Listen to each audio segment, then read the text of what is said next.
Assalamualaikum warahmatullahi wabarakatuh. Mata kuliah Ekonomi Pembangunan.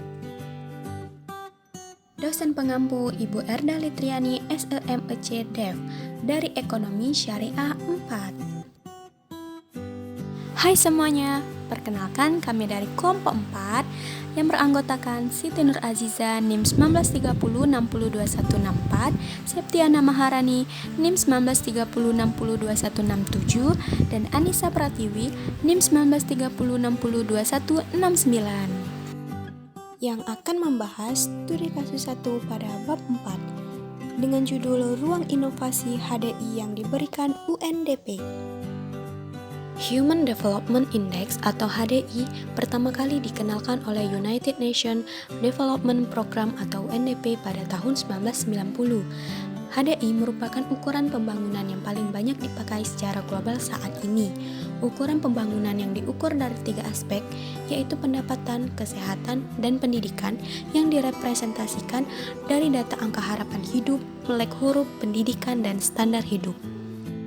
Walaupun HDI banyak digunakan sebagai ukuran global, namun dalam perjalanannya masih terdapat banyak kritik terhadap HDI, baik dari segi dimensi yang dijadikan ukuran maupun segi metode perhitungan indeks yang digunakan.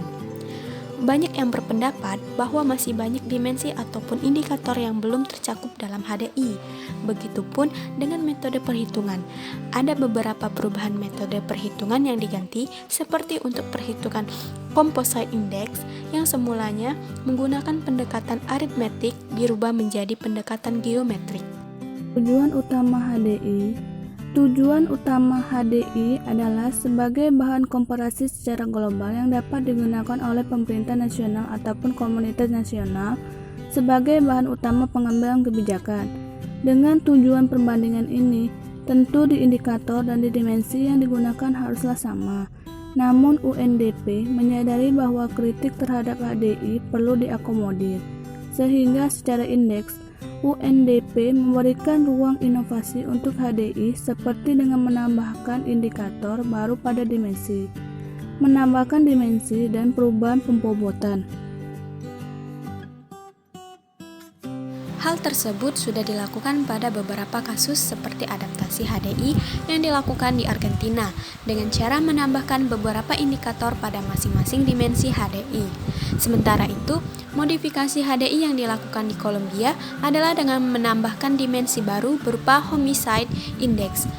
Hal yang serupa juga terjadi di Costa Rica dengan menambahkan dimensi berupa faktor keamanan untuk mengoreksi HDI. Dari kasus tersebut, mari kita diskusikan pertanyaan berikut. Pertanyaan pertama. Menurut Anda, kritik apa yang perlu diberikan kepada HDI agar dia selaras dengan ekonomi pembangunan menurut Islam? Jawab. Pengukuran HDI yang dianggap telah memenuhi dalam mengukur sebuah kesejahteraan suatu penduduk nyatanya masih memiliki kritikan. Menurut kelompok kami, kritik yang perlu diberikan kepada HDI ialah mengenai basis ideologi dalam HDI yang bersifat egalitarian dan miskin terhadap pemikiran terkait teknologi. Sehingga, konsep yang ditawarkan UNDP dalam mengukur tingkat pembangunan manusia dengan menggunakan HDI mungkin dapat menjadi indikator yang paling komprehensif, tetapi tidak sepenuhnya kompatibel dan cukup untuk mengukur pembangunan manusia dalam perspektif Islam. Arah teori dan konsep yang mendasari dalam membangun HDI tidak didasarkan pada maqasid syariah. Pertanyaan kedua, jelaskan sudah sejauh apa HDI relevan dengan tujuan, dimensi, ukuran, dan ruang lingkup ekonomi pembangunan Islam. Jawabannya, sampai saat ini HDI terindikasi semakin dekat dengan poin yang dikemukakan oleh ekonomi pembangunan Islam. Dapat dilihat dari aspek tujuan pembangunan jika dikomparasikan dengan Human Development Index HDI yang sekarang masih banyak digunakan sebagai alat ukur pembangunan. Pada dasarnya, tujuan ekonomi pembangunan Islam merupakan ekstensif dari ukuran umum bangunan. Tujuan pertama dan kedua, menjamin kebutuhan dasar manusia, meningkatkan kualitas dan martabat manusia. Secara umum, selaras dengan indikator yang dipakai pada HDI. Sementara itu, tujuan ketiga menjamin kelangsungan hidup dalam jangka panjang. Selaras dengan tujuan Sustainable Development, dapat terlihat bahwa ekonomi pembangunan Islam secara tujuan menyatakan sejalan dengan konsep atau tujuan pembangunan kontemporer saat ini.